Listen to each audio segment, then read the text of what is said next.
Hey everybody, it's Alex from Master Kingdom, and welcome to another episode of Virtual Chats. On today's episode, we have the pleasure of talking to the one and only Jordan Rudess. Jordan, great to have you here, and I just want to say thanks so much for taking the time to chat with me, and great pleasure.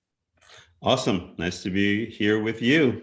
Awesome. So I guess the obvious thing I gotta start off with is that I've pretty much been asking everybody I've been talking to recently is, how's the situation of the current insanity where you are?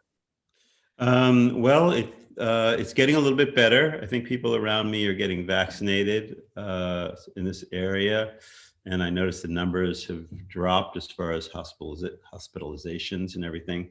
Yeah. That's pretty encouraging. Given that, I see what's going around, going on around the country, around the world. It's pretty upsetting. Yeah. But from a personal position at the moment, things feel a little calmer. I got one of my first vaccination, going for the second one in about a week, and that should also help kind of make things a little smoother as well.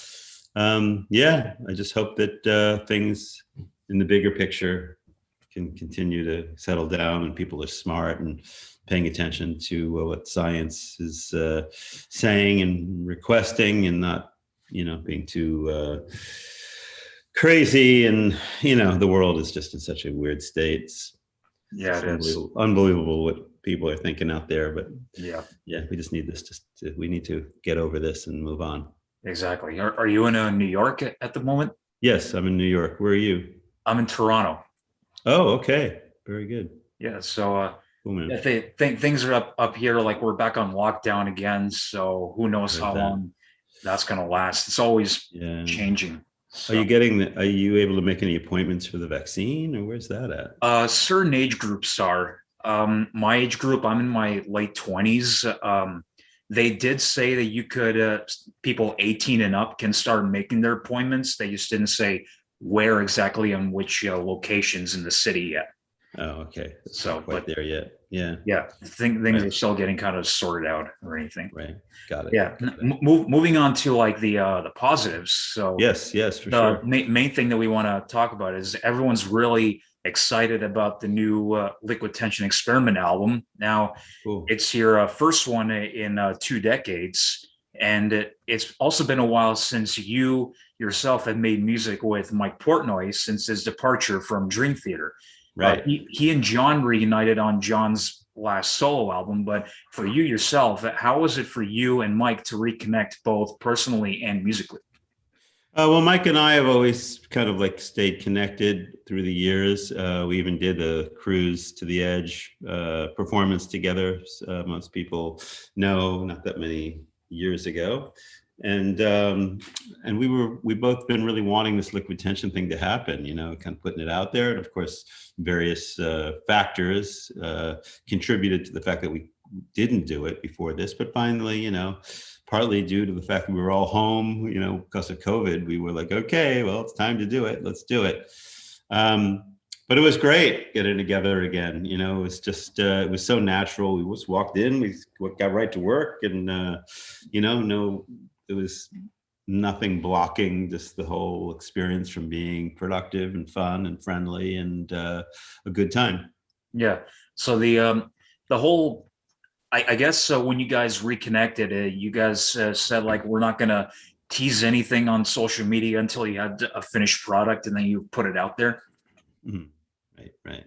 That's pretty smart when you think about it, because sometimes when you like drop like a little breadcrumbs along the way, people are going to go like, oh, what's going on here? They're going to start like seeing and all that. So right. No, we wanted to make sure we did it right. I mean, after this many years, you don't want to be messing around, have a sloppy release. Exactly. So I wanted to switch it up slightly now. I wanted to go back to your early years as a musician. You went to the pre-college division at Julliard, is that right? That's correct, yes. I went to the Julliard College. So I went for 9 years to the pre-college. I started when I was 9 years old. Mm-hmm. And then when it came to college level, I had to re-audition. So I re-auditioned, and the plan was for me to become a classical pianist. But I had some other things on my mind at that point. I stayed for about 3/4 of a year, and then I decided to leave. Mm. But I had been at So, Julliard for almost 10 years at that point. oh wow. Yeah. So, talk about your experience. Like, what did you learn? Like, how long did it take you to learn certain things? And who did you study with? Yeah. So I was really lucky to have a very, very solid um, structure and foundation to my musical education. I mean, I went to the finest music school in the world, and I studied with the best teachers in the world. And so I'm really grateful for that. My music teacher at Juilliard, piano teacher, was the assistant to a woman named Rosina Levine, Mhm. who is perhaps the most famous known piano teacher of the last century. Mm. So the lineage, what I was taught was probably some of the most valuable information about playing the piano that's available on the planet. Um, so that was amazing, and that structure and that education is part of who I am and what I use every day. And I'm so glad that I had that, you know. And again, so I started at the pre-college. I stayed there till I was college level, but then I discovered the synthesizer. I discovered more about rock and progressive rock and electronic stuff, and my head was spinning with all these other possibilities. So, you know, even though these days I kind of wrapped around and do a little bit of everything, in those days I was more about, okay, I gotta like kind of explore all this new stuff. That's why I ended up leaving the Juilliard school, even though I didn't know what the hell I was going to do, because the only world I knew was the straight ahead classical world, other than musically, where I was trying other things. So I didn't know any of the people. I didn't know the culture of any of that. So I had to spend some years kind of figuring out how to kind of become more in tune with what was going on socially Yeah. away from the classical music scene. Yeah. So it was an interesting headspace where most people who get into rock were part of that lifestyle kind of ahead of time and lived that. And then the music became all one. With me, I was like in this lifestyle, but then I discovered this music, and then I had to kind of adjust lifestyle so I could even interact with people who are doing like rock music and Yeah. progressive and space music and all that kind of stuff. Yeah. Like some people look at progressive rock like, okay, you're making the music of the like to sound like Genesis or Yes or something of that period is progressive rock. Yep. But to me, progressive rock always meant literally more in terms of what the word progressive means. Yep. Like we're just like creating something fresh, new, moving on, you know, whatever stylistic blend is now. Yeah. So Absolutely. Aside from Dream Theater and Liquid Tension Experiment and all the other session work that you do, you've released several solo albums over the years as well. Like you recently released your latest one, A Chapter in Time. But prior to that, you released two of them in 2019, Wired in Madness and Heartfelt. Talk about making two albums and releasing them in the same year. Okay, so Wired for Madness was an album on Mascot Records. It's my last kind of like prog rock album. Heartfelt was not like an album release per se. Heartfelt was done as a music for licensing for like television and movies. So somebody who's like a music director for television movies, they can go and look. The company was called Liquid Cinema. And so I produced that album for them. They just happened to, after that album was produced, they just happened to put it on, I guess, like Spotify and iTunes. So it appears like an album. In a sense it is, but it was a different kind of a project. Yeah. I didn't write it to be a Jordan Rudess album. I wrote it to be Jordan Rudess music for television and film for licensing. Right. It came in a collection called Heartfelt. So, but that's something that I do as well. I have a company called Jordan Rudess Music, and I work with other very gifted composers, and we produce music. We work a lot with Universal, and we just actually put our first, although it was done a while ago, just is coming out, called Rockestra, which is an album of orchestral rock kind of combination music for, you know, again, for music directors who are looking for music for films and TV. They can search, you know, Jordan Rudess Music's collection. So that's you'll see that album coming out soon too. I think it was actually just posted on some social media just very, very recently. But my latest album, which is an album, is called A Chapter in Time. And that's an album that I did during this period of time as kind of like a reflection, almost like a musical diary of the time. It was mostly created in the kind of the heat of the like initial lockdown period, when emotions were we all were so confused, and it was just so like emotional for us because we didn't know what the hell was going on with our world. Yep. Now it still sucks, but at least now we have a different perspective of it, you know? Yep. So, but I captured that as best as I could with music. It's mostly a ambient piano based album, very gentle, thoughtful, reflective, you know, maybe at times a little bit sad sounding, but simple also. And I released that digitally only. I released it on Bandcamp. And the reason I did that, and maybe one day I'll release it on Spotify or iTunes, but you know, musicians have to make a living, and people need to understand that music is not free. Yep. And so I released it on Bandcamp, hoping to, you know, get enough expenses to pay the artist, and they make a few dollars in addition to that. And it seems like it was a good move too, because people really appreciate it and they're really enjoying the album. I think everybody can relate to the spirit of it. So that's kind of where that's at the moment. I agree with you 100% on the Bandcamp thing, because you know, some people have gotten their heads like because music is just out there, it's available to you, that it's free or should be free. But if you value something, pay for it. So that's, you know, it's a really important thing to stay on topic for just a little bit more, because I want to say that, you know, when the whole lockdown happened, I was releasing music. I would turn on my iPhone every day right here at my piano, which is right next to me. Yep. I'd literally put the iPhone like on the corner there and just play and be like on Facebook and just share, because I felt like it was really healing just my own energy, but I would share it with other people. After doing it like 50 times, I finally was like, you know what? This feels great. I love sharing music. Music is something that we all love, but I can't keep giving it away for free because it's not fair to everybody else, like all the musicians out there that are trying to make a living. Yeah. So I quickly adjusted my whole approach. And I said to people who were listening, I said, you know, I love playing for you. This is wonderful to share this way, but I need to move to a platform that allows me to get something in return. I think musicians put out their energy, they create their craft, but there needs to be something that comes back. Exactly. To appreciate it. So I found the Patreon, the whole world of Patreon, which is, you know, which is a platform that's for creators, that allows the creators to put their creations out, in my case, music, and then set up different tiers of support. Like, you know, in my case, there's like monthly fees, if you will, that people pay, and they get certain things from me for that. And that's been amazing. It's been great. And especially been great. Number one, it's a better message, right? And every time I do a stream, I start off usually to all the platforms and give away a small part for free. And then I close it down and go to Patreon. But I always tell people, I said, you know, awesome if you want to support me, that's so nice. But realize what's going on here. Yeah, like this is, you know, a time in our world where you need to like think about the musicians you love and how they're putting their music out and how you can support them. Yeah, because exactly. That's where we're at, you know, that's what it is. But I love to share. I love to stream. I love to connect with people.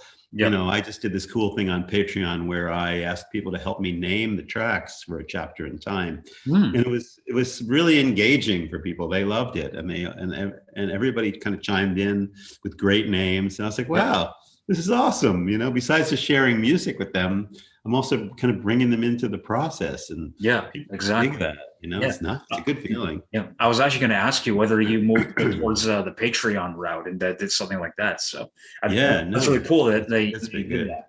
And the way that you like brought the fans along with you to like name the tracks and all that, that's really unique. I really like that you did that.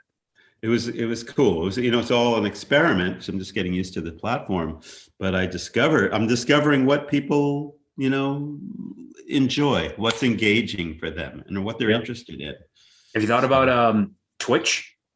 Yeah, I thought about it. I'm pretty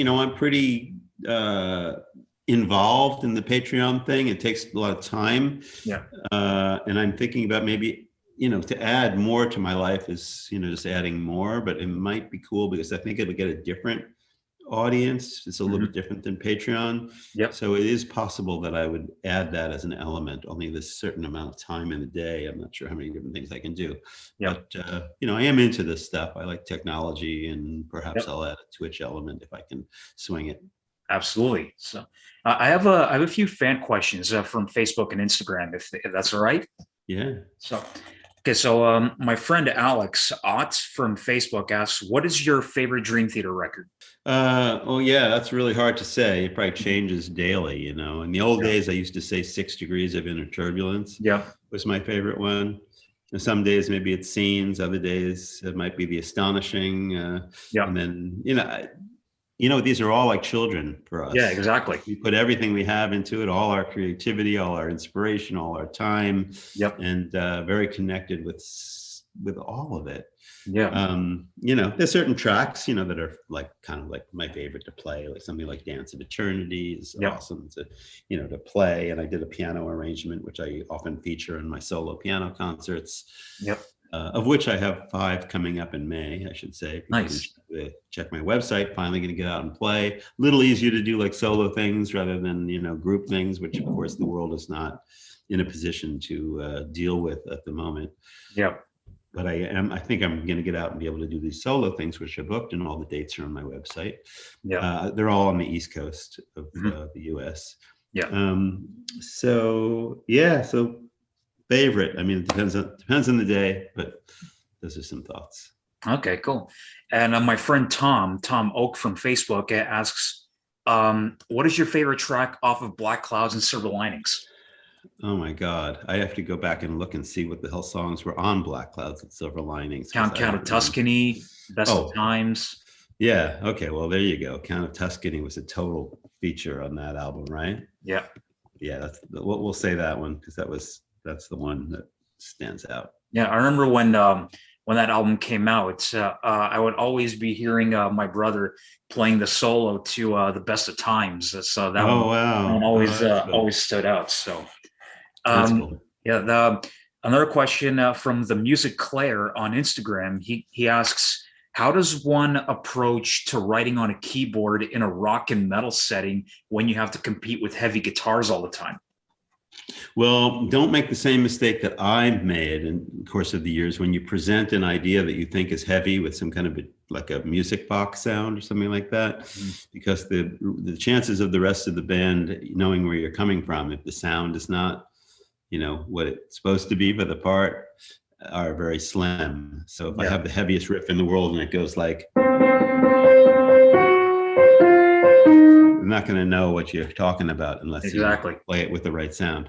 Exactly. So when you're a keyboard player, make sure you have some really, really intense sounds, because guitar players and drummers and bass players, they get distracted by whatever sound you're approaching it with. So you need to, if it's going to be a guitar part, have a cool, heavy patch that just, represents the idea properly. Don't waste your time. Because anything I present on a piano sound, like if I start playing, I go, oh, that's a nice Billy Joel, Elton John thing. I'm like, no, it's not, man. It has nothing to do with that. It's like, but they hear the,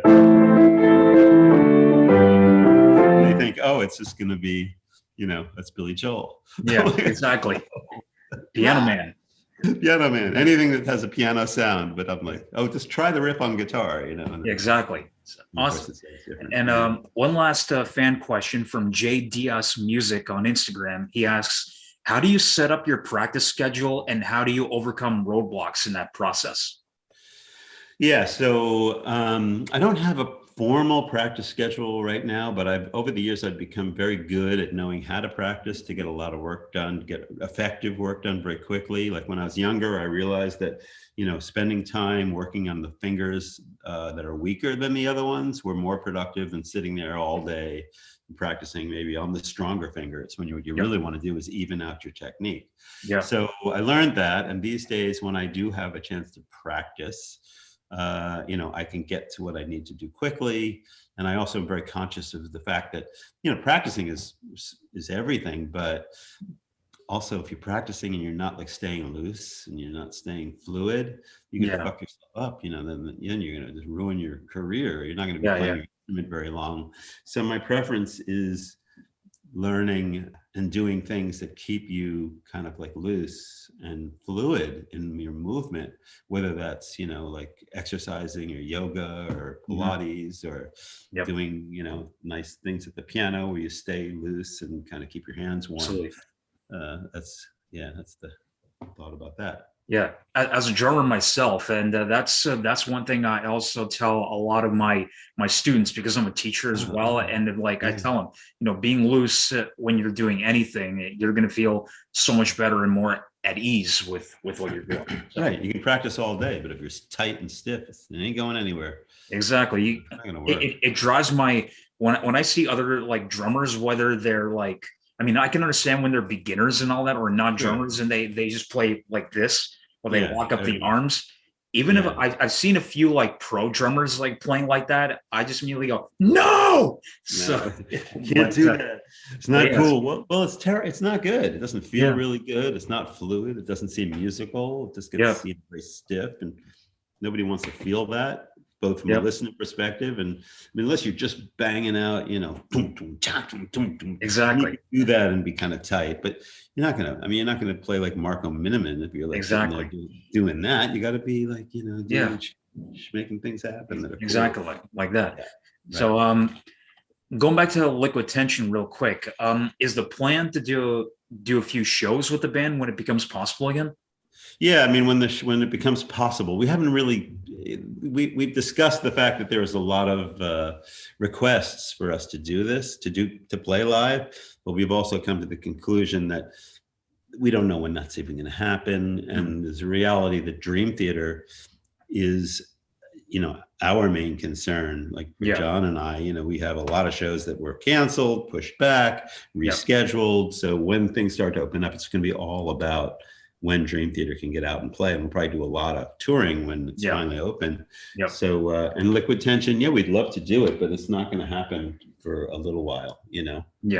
Until things become clearer and, we can get Dream Theater back in a regular touring schedule. And staying on the topic of Dream Theater, I have a question regarding composition and all that, because I always love talking to musicians and how they compose songs. I've always been curious about how you guys come about composing either songs or sections where you have to focus on odd time signatures. So like when you guys are like figuring something out, like do you go this whole song or this section, I have a part in like 7/16 or something, and then or does it come naturally? A lot of it comes naturally, but there are certain like tools that are like favorite things. Like I like doing like maybe a measure of 7/8 and maybe like a measure of 3/4. So it'd be like.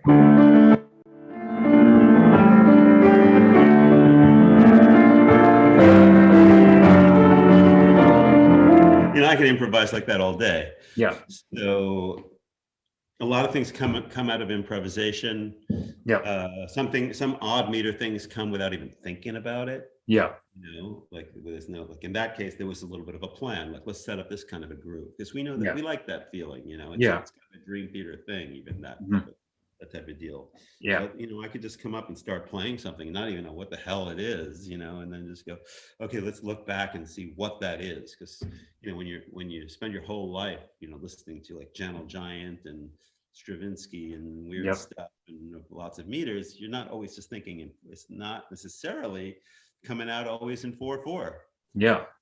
So absolutely. And also like for me, a lot of times, like in my musical life, I develop certain techniques which end up being like interesting rhythmic things that can happen with a band, like my right hand, and you'll appreciate it as a drummer because like, just because there's a strong beat on the one doesn't mean you have to hit the kick drum on your one. Yeah, so exactly. Like I could be like in 4 and going 1, 2, 3, 4.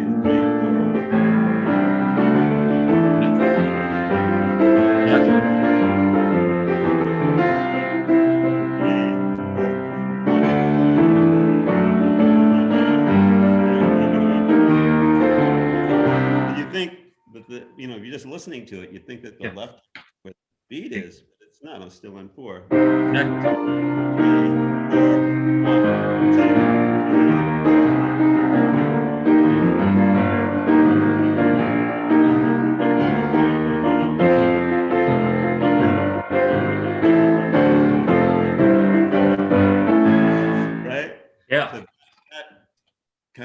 flow that I developed over the years can help to create a very progressive kind of sound, because the Yep. bass is happening where the right hand isn't, but the right hand might be, or the top voices might happen on the one with the kick.